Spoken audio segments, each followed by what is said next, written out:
Hey friends, so for today's ad-lib, I'm gonna try and do two separate videos back to back, or maybe I'll just do one. And what I'm thinking is that I'll do my first video about thinking and the second video about feeling, so that by having them kind of separate and yet both on my mind at the same time, I hope it'll be interesting to me. There's my own personal reasons for why I feel like splitting it up in that way. And it's the interesting thing about information architecture in general, which is also an interesting thing about project management. Everything is related, which is that, I know that I have effectively an infinite set of things to talk about, but the reason that the challenge when you have an infinite set of things to talk about is to decide what you want to talk about first and how you want to talk about it and how you're going to frame that and how you're going to present it.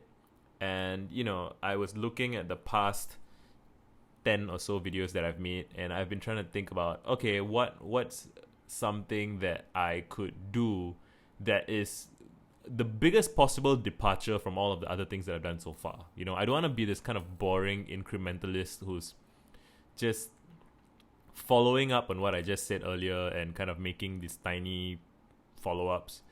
I mean, ultimately, in the long run, I want to elaborate on all of the things that I've said. But while I'm kind of starting out and I'm building out a body of work, I want to have my dots all over the territory as far apart as possible. Like I want to cover as much ground as I can. And so when I was gonna make this video, I had a list of things that I wanted to talk about. One of it was maybe school. One of it was maybe strategy. I was thinking of talking about strategy, and then I realized that I actually have a video about my YouTube strategy, which isn't the same thing, but it feels kind of it overlaps a bit more than I'd like, and so I want to separate the overlap more. And I went to a Slack chat, the inter-intellect Slack chat, to ask people to kind of use people as to have conversations with people to try and figure out what I should be talking about. And a couple of guys offered to help me out, and before they even said anything, I'm like, oh, I think I'm overthinking this. Maybe I should do a video about overthinking, and then maybe I should just do a video about thinking. Right, so here is my video about thinking that took me 2.5 minutes to get to. So I have always been a thinker, and that phrase is a pretty loaded phrase, I think, and I think it's loaded in the sense of MBTI, Myers-Briggs typography, that framework where you have 16 different types, and 8 of the types are so I'm an ENTP, and the T stands for thinking or thinker, and then the F stands for feeling, and in the context of the MBTI framework, the T or the F doesn't necessarily mean that, oh, you're a person who only thinks or you're a person who only feels. It typically means that your dominant function, or the thing that you're best at, is related to thinking or feeling, inwards or outwards. So it's a lot more complex than people think it is. And even so, I don't believe in the separation between thinking and feeling. I think of thinking as an instrument. It's like it's the intellectual psychological equivalent of like weighing scales and barometers and rulers. It's a way of processing information, but most information is actually emotional information. Like when you're thinking about what decision you want to make, you're basically weighing the pros and cons of something usually.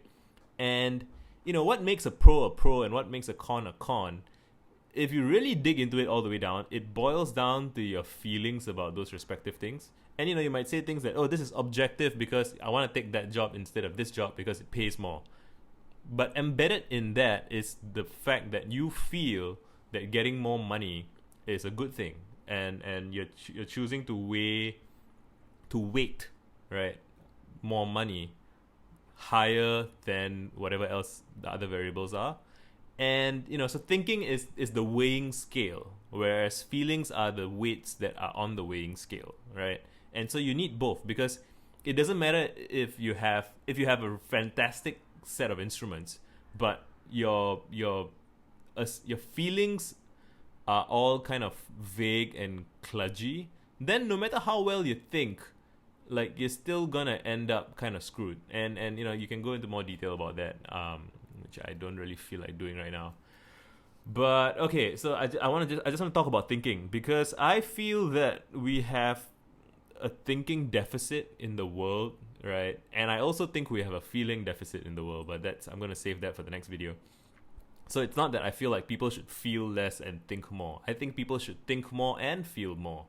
And I'm going to focus on thinking for this video.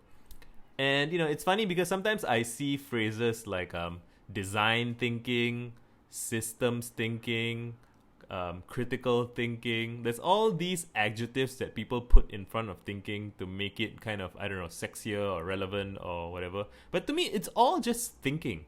Thinking is just, to me, it's asking questions. It's processing information. It's thinking, It's about figuring out what you want to do, figuring out what should be done, figuring out what things are, making sense of reality, and then determining how you should act on that information. Now, the actual acting is, you can think, you can't. So one of my phrases that I mentioned somewhere else, which I might make a separate video about, is that you can't think your way out of a courage deficit. Meaning, if you're fundamentally afraid of something, you can spend a lot of time thinking around the problem, but ultimately confronting the fear is something that you can break the fear down into more manageable things to confront, but ultimately the act of confronting a fear is an act. It's something that you do. It's something that you do with your body effectively. Even if it's I'm gonna text my boss, right, and ask for a raise, like that's still an act. It's something you choose to do. It's something you have an emotional response to. You feel nervous, or you feel scared, or you feel angry, whatever it is. It is about your feelings, and you think to process your feelings, but my cat is here. You think to process your feelings, but ultimately you act. So I want, like there are quotes like the unexamined life is not worth living, and then people flip it and say the unlived life is not worth examining. I think both statements are kind of true. And so what is examining and what is living? There is this idea that this stereotype of I think what some people call the straw Vulcan. My friend Julia said that like a straw Vulcan is this caricature of a hyper-rational person who has no feelings, basically, or who is kind of cold and clinical, and everything is about utility, and everything is about what's for the greatest good, and there's no emotional thing about it, which is not accurate, right? In practice, we use thinking precisely because we have strong feelings about things, and we want to make sure that we make the right decisions, and to make sure that we do justice to our circumstances, to do justice, to be fair and equitable to other people and to ourselves, right? And I guess there is a sense that sometimes the immediacy of a feeling can be overblown, probably because, again, we live in civilization, and our feelings are not always super well calibrated for our modern circumstances. So you might feel a sense of rage at something, or a sense of shame or whatever, and that feeling might be overblown. It might be it might be a kind of defense mechanism or some kind of response that is disproportionate, and then you need to step away if you can and think about it to process the feeling. So you don't deny that the feeling happened, but you try to contextualize it and you make sense of it. I saw a tweet earlier that was something like feelings are derived from your beliefs. So and you can think about your beliefs and change your beliefs potentially, or experiment with beliefs and hold multiple beliefs tentatively at the same time, and compare it with reality and see to what degrees are my beliefs true, to what degrees is what I'm doing useful. Okay, that's kind of general sketching, right? I want to be useful. So how do I think about thinking? I think there's this more abstract kind of big picture, philosophical, grand thinking, which is interesting and fun. and there's instrumental thinking, which is very, very functional, very, very it's about doing something. It's about getting stuff done, basically, right? And I grew up not very good at instrumental thinking, or at, I think in MBTI we would call it extroverted thinking, which is like implementation intelligence, or executive intelligence, like the ability to do things, the ability to make decisions, the ability to decide that, oh, this is better than that, so we're gonna do what's better, that kind of thing. Or even like tactical thinking, right? Like we should do this before we do that because it's smarter to do this before that. Things like how you're gonna plan your day. I got 3 errands to run, and I got all that kind of thing. I used to not be good at those things, and I mean I would be good at it in like I'll be decent at it in a video game kind of context where like trying to optimize a path in a video game, it's fun, right? It's a like a brain puzzle, brain teaser. But in reality, within the context of your life, it gets complicated because there are emotions attached to it, right? To the things that you do, and to your priorities, and you have feelings about each of the things that you're doing, and you may not know what those feelings are, and you may not address them. So even in a video about thinking, I'm going to be talking a lot about feelings. And okay, so this is kind of instrumental thinking, and on the other end we have how do you describe it? Like kind of just open-ended, big picture, abstract thinking. I guess how do I think about that? I think of it almost as like tending to my mind garden, and the mind garden is massive and sprawling, and things about like what is the meaning of life, right? To me it's friends, by the way. And what how should I spend my time? How should I mean, those are kind of bigger questions. And I'm like 10 minutes, 12 minutes into this video, and I'm wondering if I made a bit of a mistake, because I'm not too sure if I have a very concrete sense of where I'm going to go with this. But as I say this, I do feel like I have some confidence that in the next 20 minutes I'm going to say something interesting. So we'll see. I'm coming along with you guys on this adventure, because I'm ad-libbing. I didn't set out in advance to decide what the video is going to be about. But so what was he thinking, right? What is the point of doing an ad-lib video where you don't know in advance whether or not it's going to be good? Are you going to be wasting your time? I don't think so. So from my past experience, I believe that so I'm doing this to train my muscle in a way, my improvisational muscle, my speaking off the cuff muscle. I want to get better at this. I remember watching, I think so. Louis C.K. once made a tribute video to George Carlin, and he talked about how he used to do. So Louis C.K. himself spent a lot of time preparing his set and his jokes. Like he came up with all this material. He had like a couple of like an hour's worth of material, 2 hours worth of material, and he looked up to George Carlin, who had a ton, who seemed to have like infinite material. And so he went and asked Carlin, hey, how do you have so much material? And Carlin said, oh, when I'm done recording a special, I just discard it and I'm never going to use it again. I just come up with new stuff.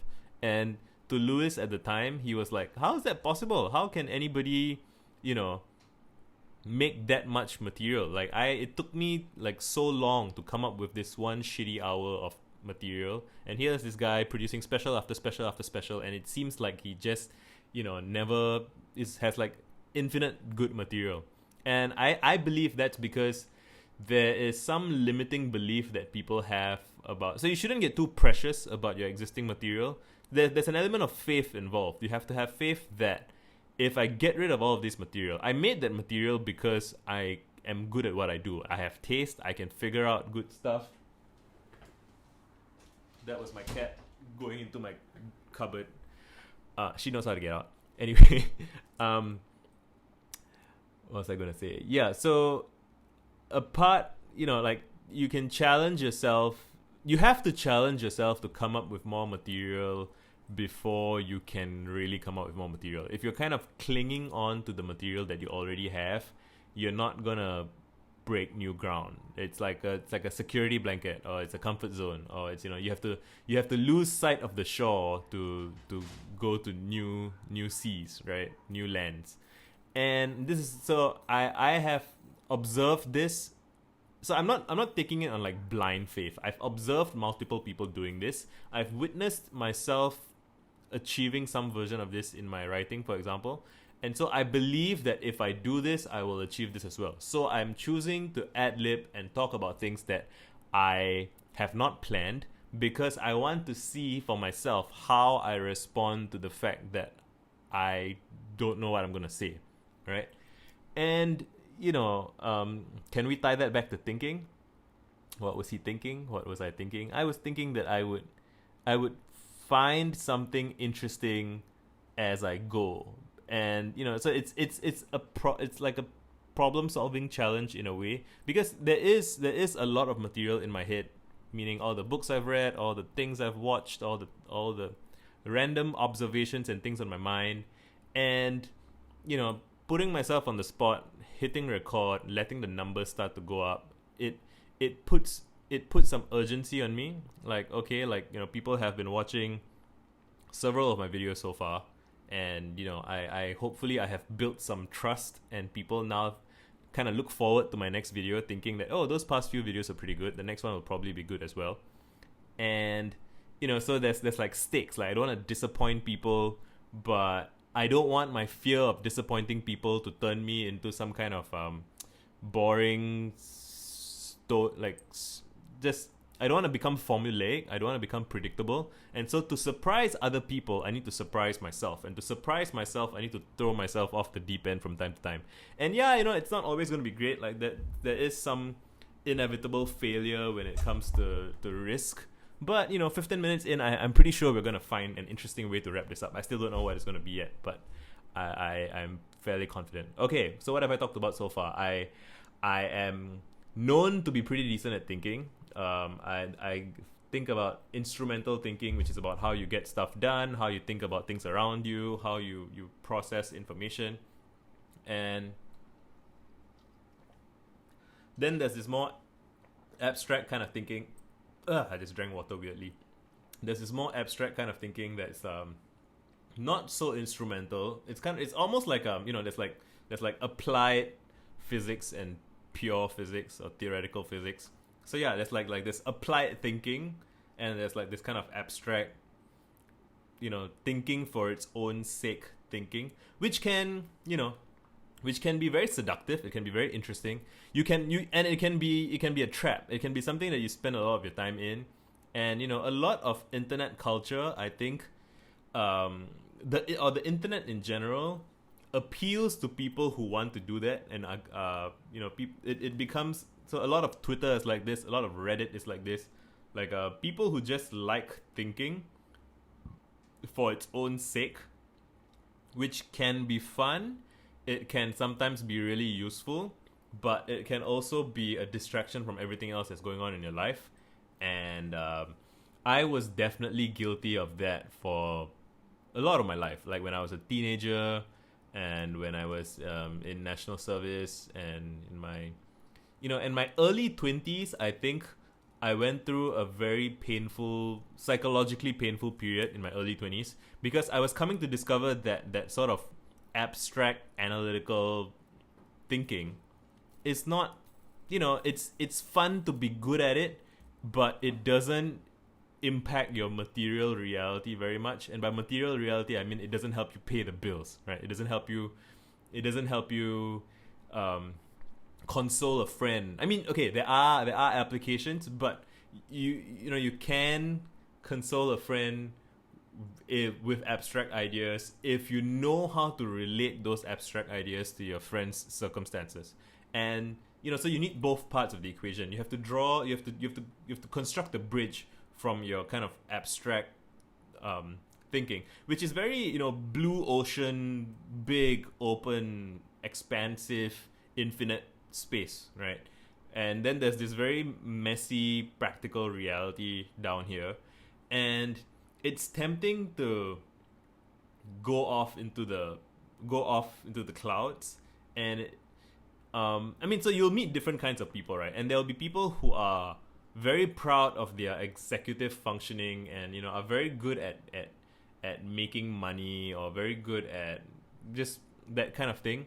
and they judge the people who are very abstract as, oh, those pie in the sky, head in the clouds motherfuckers who, you know, like doing their abstract philosophy or their you know, like debating ethics and values and all those things. Are they're just wasting time. They just, you know, nobody pays them for that stuff. And I mean, you can make a living doing that kind of thing, but again, to do that, you then have to monetize it. You have to have an audience. You have to have a body of work. There's all this. Again, you know, you have to take the fire of the gods, the Promethean fire, and you have to bring it down to earth. That's the challenge, right? Or you will lose yourself in the clouds and kind of drift off from reality, which some people, you know, it's a life, it's a lifestyle, it's a choice. If that's what you choose, then that's what you choose. But my experience has been that when I did that and I lived like that, I was not happy. I felt disconnected from the world. I felt disconnected from myself. I felt disembodied. I felt like just, you know, I wasn't happy, right? And I don't just mean happy in terms of like experiencing pleasure, because there is a pleasure in you know, reading insights, right? And so on Twitter sometimes you see things about like there's this community, and then we joke about insight porn, right? And what is insight porn? Insight porn is when you read something, or you say something, or you tweet something that sounds correct, and it you know, you read it and you're like, oh wow, this makes sense. You're nodding your head a lot, like shit, that explains so much. That explains, you know, like you read some insight about social dynamics, and then you're like, oh yeah, that explains why my brother and my dad don't get along, or that explains, you know, it explains stuff, and you hear the explanation and oh shit, things make sense to you now. And I think a lot of YouTube is probably like this as well, right? Like a lot of there's this nerdy philosophical content that tries to explain things to you, and you can watch it, you know, in bed or in the shower or whatever, and you feel like you're learning something because things are making sense. But which is great. I love that shit. But the challenge is always to then make your thinking about those things, figure out how those things apply to your life.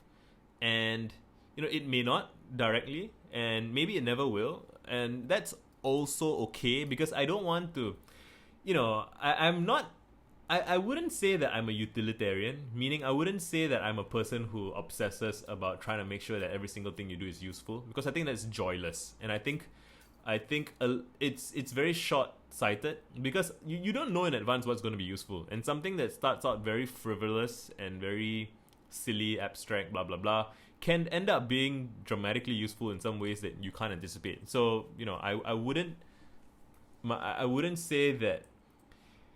It really depends on the person that you're talking to and the circumstances that they're in. You know, if you see a person and they're like an absent-minded professor, and they love to just spend their life geeking out about some obscure philosophy or some obscure theory of something, that's their choice. You know, if that's what they want to do with their life, and if they're not hurting anybody, and they're not, you know, if they can make a decent enough living such that they don't impose on anybody else, then that's fine, you know. And even, you know, so it's I'm not here to shame anybody else.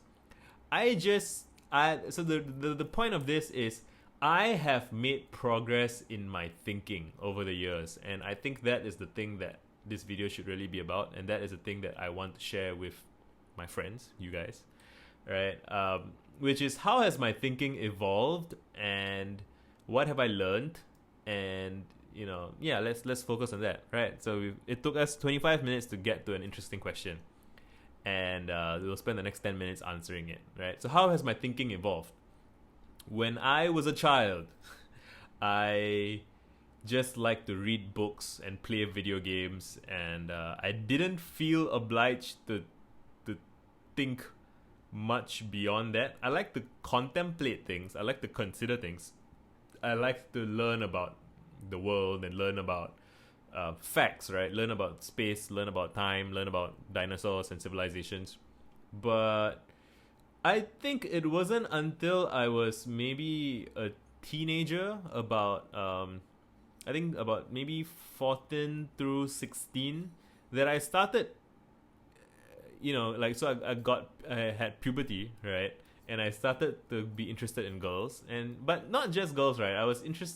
I started to think about my social status, I guess. I started to think about my role in social life amongst my friends. I started to care about what other people thought of me, and that, I think, became something that kind of permanently becomes a part of your thinking. Like when you're a child, you just want to have fun. You just want to play and enjoy yourself, which is great. And like, it's good to be childlike sometimes and forget everything else. Let's just have fun, right? It's a healthy practice to practice from time to time.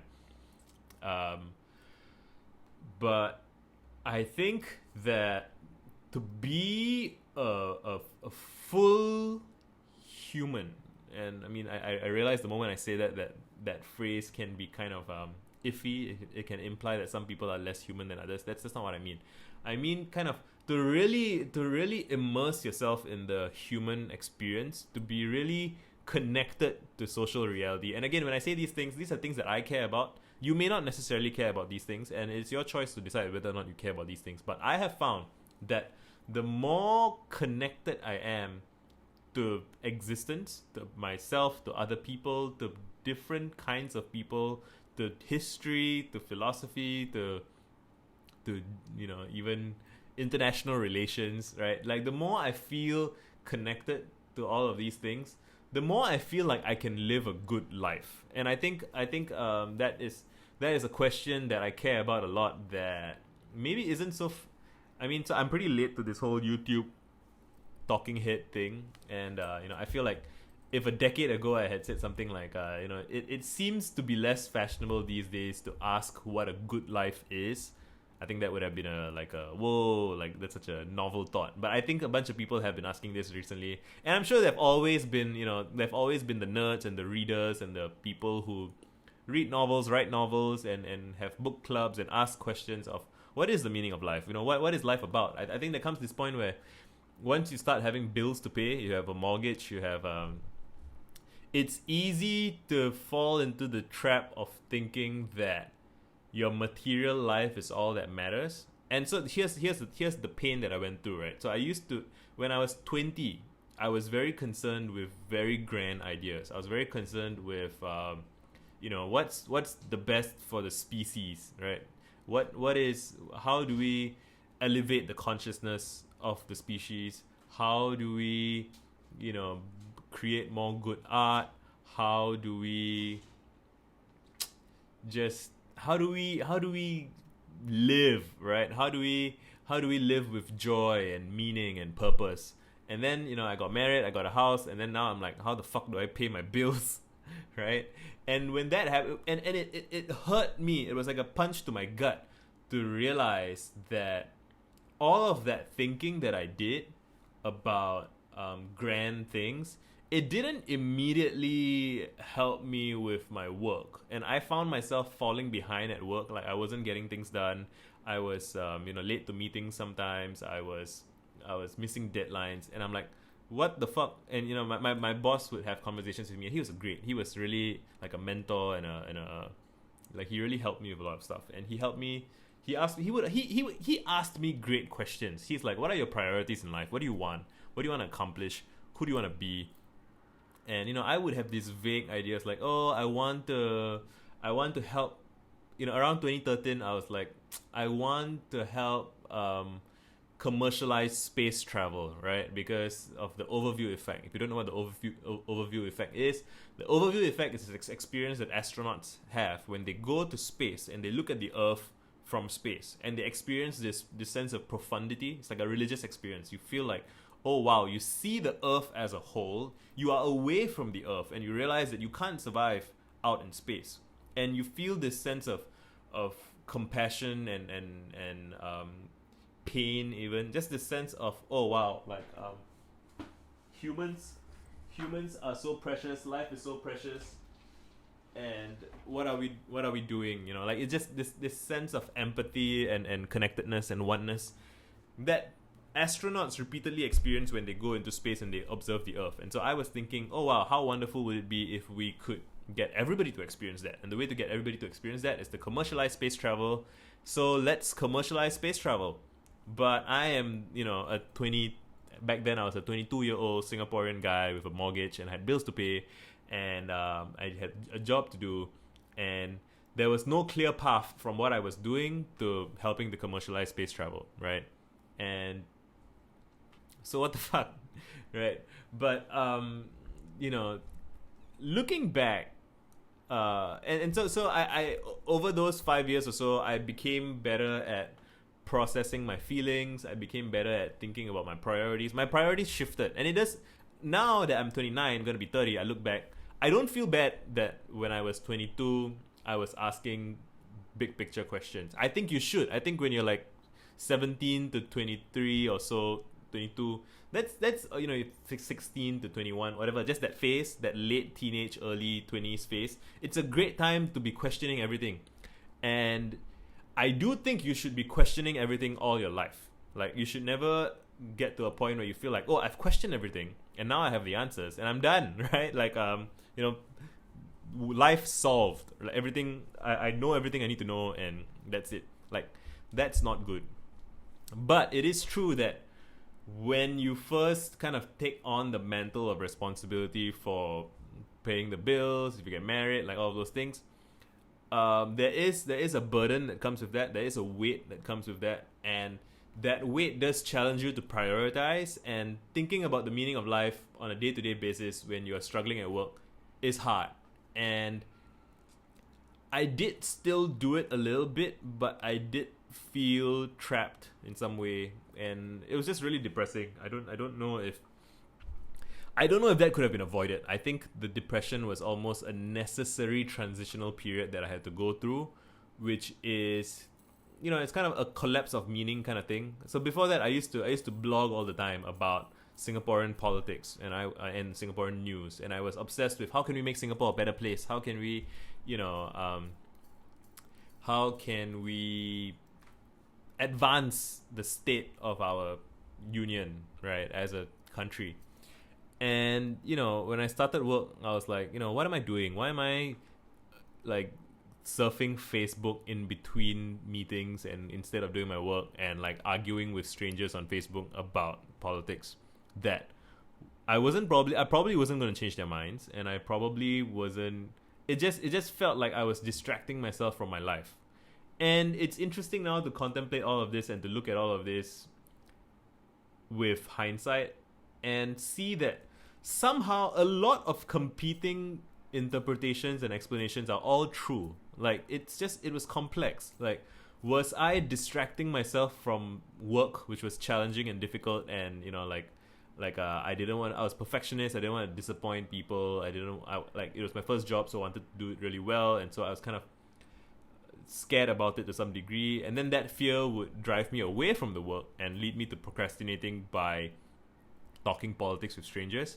But like, is it that talking politics with strangers was something that was completely frivolous for me? No, like, I care. I do care. I still care. I'm making videos right now to make sense of the progress that I've made and to contextualize all of that. Like, it's still something that I care about. I mean, I now make enough money from Patreon and from consulting and from, doing selling t-shirts. I do a whole bunch of different things. And it took me a lot of work to get to that point. But, so I'm like, I still don't know how I'm going to pay my bills, like a year from now. Like, I can hypothetically just do consulting work all the way.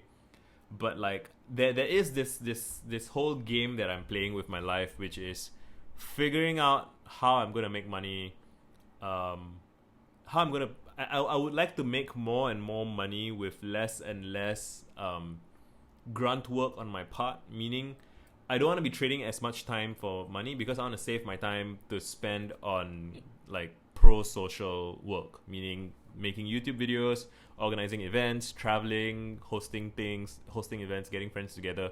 Like there's all these things that I know that I can do to contribute to the world, but like the world isn't necessarily gonna pay me for it yet, or pay me for it fairly, or pay me enough for it. So I need to find other ways to make money. And so I sell t-shirts and I do consulting. And so there's like two, it's a multi-part problem with multiple possible solutions to multiple parts of the problem. And this is where thinking is really helpful. Like I cannot assume that the problem will solve itself. It won't. I have to solve it. And for me to solve, and which is great. It's nice to sit back in my life and to know that, all right, like here is my life. Here are the conditions in my life. Here are my concerns. Here are my needs. I have to, and even things like here are my monthly expenses. And can I reduce my monthly expenses by changing how much I spend on food, for example? I can eat out less and plan how I'm gonna cook at home, for example, if that's my priority. Or like I get to decide what my priorities are, and I get to decide how I want to play that game, right? And so life is a game in that sense, like in the sense that you get to decide what's important and you get to act on what you think is important. And no one else can solve this for you. No one else can solve this for me. I can talk to people I can ask people for advice, I guess, but like ultimately it's my own life and I have to make my own decisions about what I think is ideal. It can be informed by other people's experiences, but I have to then, every time you ask someone for advice, you then have to decide whether or not you want to take it. You have to process that advice and you have to ask yourself, what makes this advice credible or not? What makes this advice relevant or not? So there's that. We're 36 minutes in. Do I have some kind of like closing statement or closing idea here? I think thinking is good and important, and I think people don't think enough. But I do think that people can get... So, different people have different problems and require different solutions, right? I think for the vast majority of the population on Earth, most people don't really think very hard about thinking. And, I was talking about school recently on Twitter and how school doesn't encourage or incentivize you to really think, because school is really more of a game of passing tests, and tests are basically kind of fixed. They're like little puzzles that you have to solve, but you don't get to question school itself. You don't get to skip it. I mean, broadly speaking, you don't get to question authority, and just there are ways that school is that disincentivizes you from experimenting with your frame and thinking about things differently. So I find that most people are generally kind of sloppy thinkers, shoddy thinkers, don't even really like to think. They kind of go with the flow, follow the herd, follow other people. And I don't want to be judgmental or dismissive about that.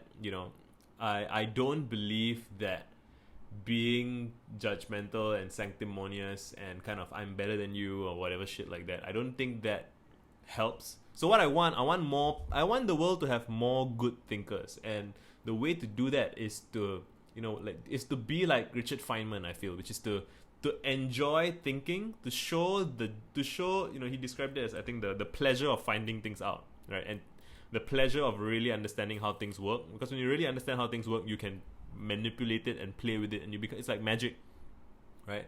So I am trying to demonstrate my own love for thinking and for processing information and for making sense of reality. And while that's the case, there's also a subset of people who may be overrepresented on Twitter and YouTube who kind of take that to a almost dysfunctional degree, where you decide that thinking is a good thing, and then you become obsessive about it, and you become it becomes like your drug, and you think too much about everything. You like there's when I talk about, I have one of my threads is about the MVP model of personal development. So the MVP model is minimum viable product, meaning that you can, and I mentioned this in project management, right? Which is that you can never know everything you need in order to get something done. Like if you want to start a project, if you want to start a business, you're never going to know everything that you need in order to start a business. It's just not possible. There's too many variables, right? So the way to start a business is to sell something, right? So for me, I started out selling t-shirts, and I didn't know anything about taxes. I didn't know anything about accounting. Like if I had waited to find out all of those things, I would never have sold a single t-shirt. So you sell the t-shirt first, and then you repeat it. You realize that, oh, like if I'm selling like a lot of t-shirts to a lot of people, I need like a spreadsheet to keep track of all my sales. And then you're like, oh, I need to have like product. I need to keep track of what the sizes are and how much stock I have. Like you can allow the problems that you are solving to tell you what to think. A couple of videos ago, my audio went bad, and I had to then troubleshoot it and figure out why it was going bad. And again, I think that's optimal because again, it doesn't make sense for me to study everything there is about audio before I start making videos. I should just make a video, keep doing it and when something goes bad, I will learn by trying to fix it. Right? That is a sort of practical approach to thinking, and it means being okay not knowing some things, so that you can focus on knowing the things that are most consequential, most effective, most powerful. We've crossed 40 minutes. I am not super happy about this video. I think I should probably have thought a little bit more first about what I was going to say. But yeah, I think just what I just said, which is that just think about it. Okay, evaluate how much you've been thinking in your life. Like if you spend all your time thinking, you probably should cut that shit out a little bit. You can probably afford to think less. You can probably afford to do like a weekly review or something, and like live your life a little bit. If you don't spend any time thinking, then you should probably also do a weekly review, right? Like so it's the unexamined life and the unlived life. Like examine your life, unless you're really overdoing it, in which case do it less. And I don't know, I hope that this ad-lib, right, and it is an ad-lib, has, if you have stuck through with this, thanks.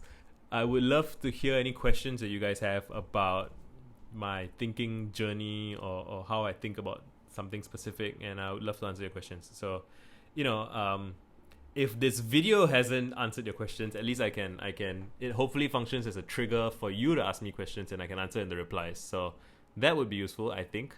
Done.